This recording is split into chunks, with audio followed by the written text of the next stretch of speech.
চলে গেছেন ওপারে, তাই না? আপনি আমি কেউ থাকবো না, সবাই যাব, কিন্তু একটা করণীয় থাকবে। সেটা কি? একদিকে বলছে কর্ম, একদিকে বলছে ধর্ম।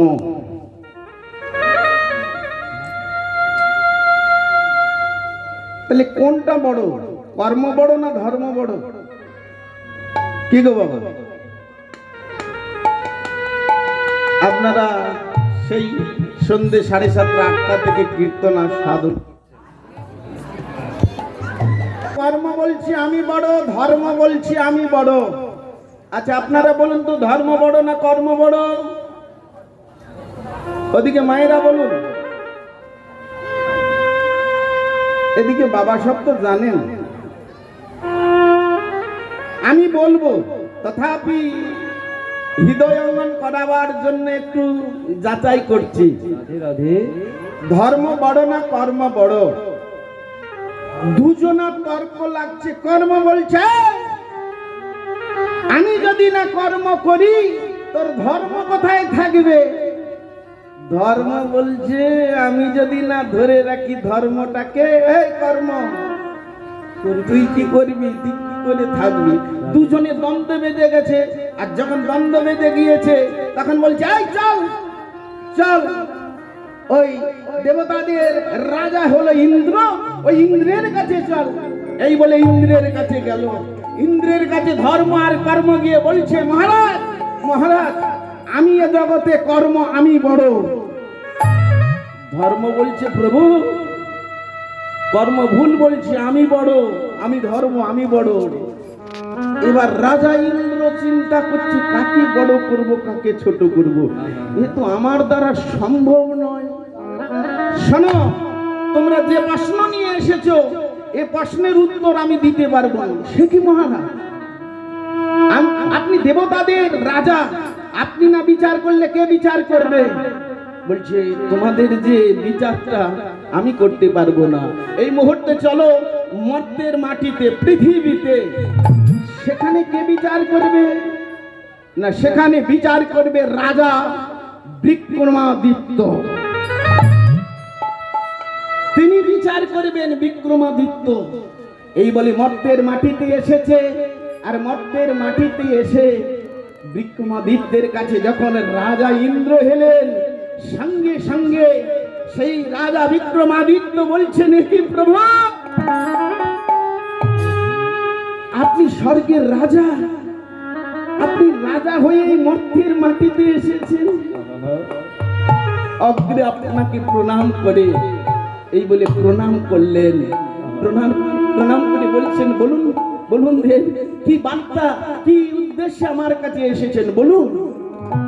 বলছে এদিকে ধর্ম বলছে আমি বড়, কর্ম বলছে আমি বড়, আমি বিচার করতে পারছি না, তাই আপনি যদি বিচারটা করে দেন। আমাকে এই বিচার করতে হবে? ঠিক আছে, বিচার করব। ধর্ম তুমি কি সত্যকার বড়? বলছি আমি বড়। কর্ম তুমি কি বড়? বলে আমিও বড়। ঠিক আছে, একটু চলো ওই বাগানের মাঝে যে রাস্তাটা গিয়েছে ওই রাস্তার মাঝে একটু চলো। এ বলে বাগানের মাঝে রাস্তার ধারে গেছে এক ভক্ত, তিনি আসছেন ভগবানের নাম করতে করতে, কৃষ্ণ মুরারি তুমি গোপগিরি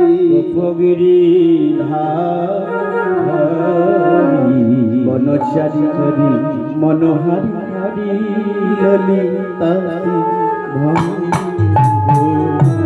কৃষ্ণ মুরারি গোপগিরি বনচারী মনোহরি ললিতা কৃষ্ণ মুরারি গোপগিরি হরি বনচারী মনোহরি ললিতা তোমার গলে দলে বনমালা হে মুরারি, আমার বলে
বিক্রমাদিত্যকে বলছে,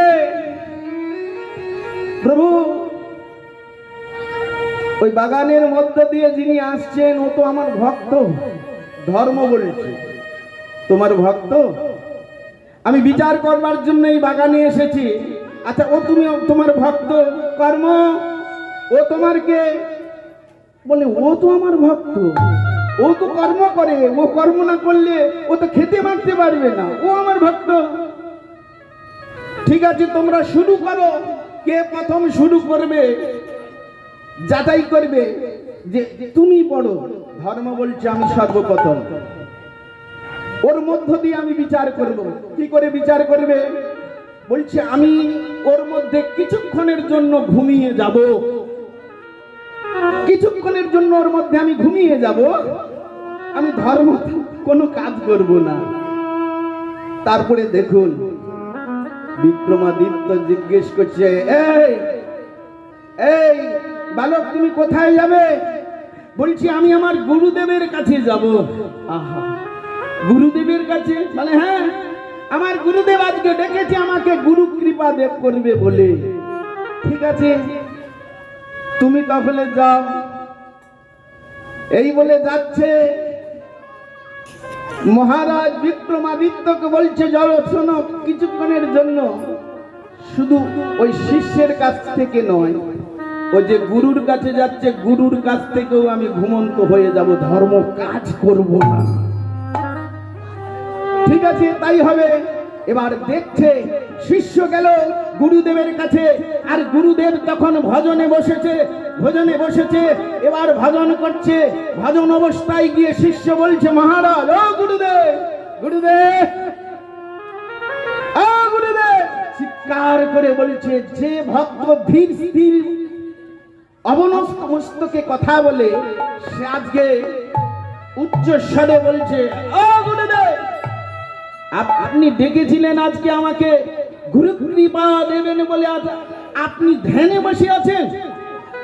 পাশে একটা বাড়ি ছিল লাঠি, সেই লাঠি নিয়ে, সেই বাড়ি নিয়ে স্বয়ং গুরুদেবকে কি করলেন? ওই লাঠি দিয়ে প্রহার করা শুরু করলেন। আর যেই প্রহার করা শুরু করলো, তৎক্ষণাৎ গুরুদেব উত্তেজিত হয়ে বলছে, পাপিষ্ঠ, আমি তোর গুরু, আর তুই কিনা আমাকে প্রহার করলি? যা, এই অবস্থায় আমি তোকে গাধা বানিয়ে দিলাম। শিষ্য গাধা হয়ে গিয়েছে তৎক্ষণাৎ। এবার গাধা হয়ে মাথাটা নাড়ছে গুরুদেবের কাছে, মাথাটা নাড়ছে। এমন সময় ওই কর্মকে বলছে, কর্ম এবার তুমি তোমার কাজ দেখা। বলছে মহারাজ আমাকে আর কাজ দেখাতে হবে না, আমার কাজ শুরু হয়ে গেছে, আপনার বলার আগে। বলি বলার আগে মানে? ওই যে গুরুদেবকে বেত্রাঘাত করেছে সেটা আমার নির্দেশে, আমি কর্ম। ও গুরুদেব কেন নয়নে মিলে চেয়ে দেখলো না, তাই বেত্রাঘাত করা হয়েছে। আর গুরুদেবকে যখন মেরেছে, গুরুদেব তখন করল কি, ও শিষ্যকে এমন এমন দুষ্টচারী শিষ্য থাকার থেকে না থাকা ভালো, তাই সেই গুরুদেব তাকে গাধা বানিয়ে দিয়েছে। আপনি বুঝতে পারছেন না? এবার গাধা হয়ে, ও মা, গাধা হয়ে গুরুদেবের চরণ তলে মাথা নাড়ছে। গুরুদেব বলছে আমার কিছু করার নাই, আমি অভিশাপ দিয়েছি কিন্তু ফিরিয়ে নিতে পারবো না। বাক্য ধনুকের তীর একবার যদি চলে যায় সেটা আর ফিরে আসে না। তখন গুরুদেব বললেন আমি কিছু পারবো না। এবার গাধা কাঁদতে কাঁদতে কাঁদতে কাঁদতে তার স্ত্রীর কাছে গেল। আর স্ত্রীর মধ্যে ধর্ম ছিল, কানাকানি হয়েছে। কানাকানি হওয়ার পরে তার স্ত্রী জানতে পেরে গেছে যে আমার গুরুদেব অভিশাপ দিয়েছে। শোনো, সেই গাধাকে তার স্ত্রী অতি উত্তম ভালোবাসছি, কেন স্বামী তো এ একদিন না একদিন ও ধর্মের কৃপায় আবার আমার কাছে স্বামী রূপে ফিরে আসবে। তিনি গুরুদেবের কাছে গেলেন, গুরুদেব, ও গুরুদেব, না জেনে আমার স্বামী আপনার কাছে অন্যায় করেছে, একে একে মানব রূপ করে দেন। বললেন অসম্ভব, আপনি পারবেন না, অভিশাপ দিলেন আপনি পারবেন না।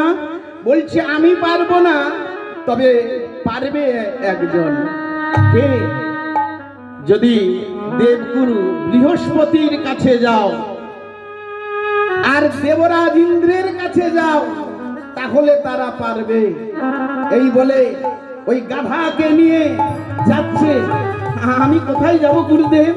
দেবরাজ ইন্দ্র আছে স্বর্গে, আর দেবগুরু বৃহস্পতি আছে, সেও তো। না না, চিন্তা করো না মা, তারা এই মর্তের মাটিতে আছে। যাও ওই রাজা বিক্রমাদিত্যের কাছে, দেবগুরু বৃহস্পতিও আছে আর দেবরাজ ইন্দ্রিয় আছে। তাদের চরণে জড়িয়ে ধরে বলছে, ও গো গুরুদেব, ও গো গুরুদেব, দেবগুরু বৃহস্পতির চরণ তলে কেঁদে কেঁদে বলছে, আমার স্বামীকে ফিরিয়ে দাও, আমার স্বামীকে মানব খুঁড়িয়ে দাও। ও গো গুরুদেব, আমার স্বামীকে মানব খুঁড়িয়ে দাও। এমতি সময় বিক্রমাদিত্য রাজা তিনি জানতে পারলেন, গুরুদেব, হে দেবরাজ ইন্দ্র, দাও ওর পথিকে মানব রূপ করে দাও। তৎক্ষণাৎ তাকে আশীর্বাদ করলেন, সঙ্গে সঙ্গে মানব রূপ ধারণ করলেন। আর মানব রূপ ধারণ করার পরে বৃহস্পতি বলে দিলেন, রাজা ইন্দ্র বলে দিলেন, শোনো কর্ম, তুমি এ জগতে কি দেখলে, কি জানলে, কে বড়? বলো বলো, কে বড়? ধর্ম যদি মানুষের মধ্যে না থাকে, তার নৈতিক চরিত্র থাকবে না।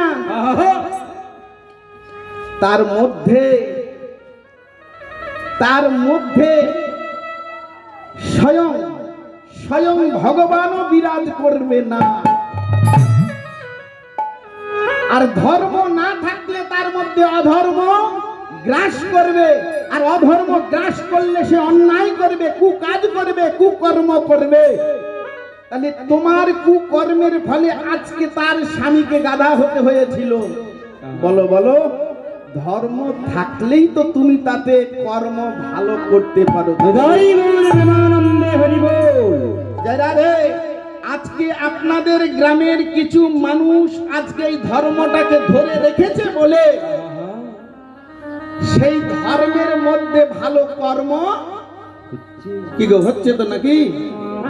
আর ধর্মকে না ধরে রাখলে সেখানে ভালো কর্ম হয় না। নিদাই গৌর প্রেমানন্দে এই তত্ত্ব যে জন বুঝে সেজনা করবে কি? চণ্ডীদাস বলছে, ভজন করো, ভজন করো, ওগো যে জানা চতুরায়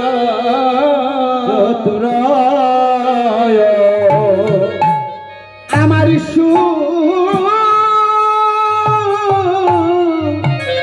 সুমেরু শেখর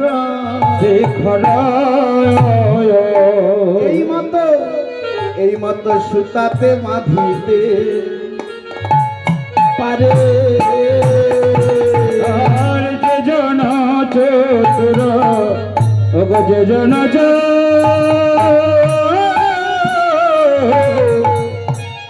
যে জন চতুরা, তোর গোপন প্রীতি গোপনে রাখিবি, প্রীতি গোপনে রাখবি, গোপন প্রীতি তুই গোপনে রাখিবি, আরে প্রীতি গোপনে রাখবি, ওরে সাধিবি মনের কাহার, গোপন প্রীতি গোপনে রাখবি, সাধিবি মনের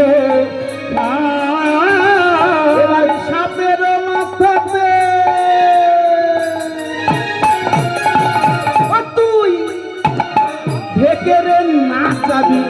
তবে তোর রসিক